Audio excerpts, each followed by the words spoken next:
వచ్చే ఎన్నికల్లో టీడీపీ అధికారంలోకి రావడం తథ్యమని నందమూరి తారకరత్న జోస్యం చెప్పారు. కర్నూలు జిల్లా ఆళ్లగడ్డ ఆలూరు జెడ్పీటీసీ ఉప ఎన్నికలకు పార్టీ తరపున ప్రచారానికి వచ్చారు. సినీ గ్లామర్ ఉన్నవారి సభకు ప్రజలు రావడం సహజమైన ఆయన టీడీపీ ప్రజలతో మమైకమైన పార్టీగా అభివర్ణించారు. రానున్న ఎన్నికల్లో గెలుపు సాధిస్తామని ఆయన ఆశాభావం వ్యక్తం చేశారు.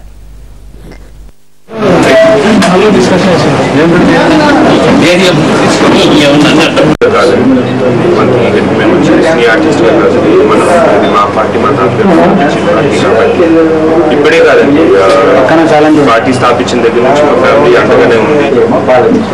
డెఫినెట్లీ చంద్రబాబు నాయుడు సీఎం అండి, దాంట్లో ఎటువంటి డౌట్ లేదు. డెఫినెట్లీ చంద్రబాబు నాయుడు గారి సీఎం. మళ్ళీ ఎందుకు కన్ఫ్యూజన్ వస్తాను అనేది మాకు అర్థం కావట్లేదు, కానీ డెఫినెట్గా బాబాయ్ సీఎం అవుతారని నేను చెప్పలేదు. ఏ నాటికైనా అవుతారు అని అది నా కళ్ళని చెప్పాను, కానీ బాబాయ్ అవుతారు నెక్స్ట్ అయిపోతున్నారని నేను చెప్పలేదు. వండర్ఫుల్ అండి, ఎక్కడికి వెళ్ళినా కానీ రెస్పాన్స్ బాగుంది.